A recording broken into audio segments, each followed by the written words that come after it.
আমার বাবা সবসময় বাড়িতে নামাজ পড়ে, তার নামাজ কি কবুল হবে? জামাত তরক করে একাকী পুরুষ মানুষ বাসায় যদি নিয়মিত নামাজ পড়ে, তার এই নামাজ আল্লাহর কাছে কবুল হবে না। ফরজ, ওয়াক্তের ফরজটা কোনো মতে দায়মুক্ত হয়তো হবে, কিন্তু আল্লাহর কাছে কবুল হবে না। এক হাদিসে আসছে, লা সালাতা লিজারিল মসজিদি ইল্লা ফিল মসজিদি, যে ব্যক্তি মসজিদের প্রতিবেশী অর্থাৎ মসজিদে যেতে পারে, সে বাসায় নামাজ পড়লে নামাজ হবে না।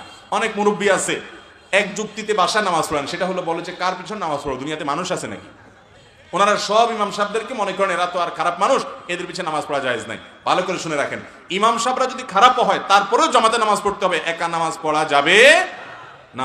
একা নামাজ পড়া এটা ভুল, কারণ সালাতুল জামাআতে তাফদুলু সালাতাল ফজর বি87 দারাজা, হাদিসে আসছে একা নামাজ পড়ার চাইতে জামাতে নামাজ পড়লে 27 গুণ বেশি সওয়াব হয়।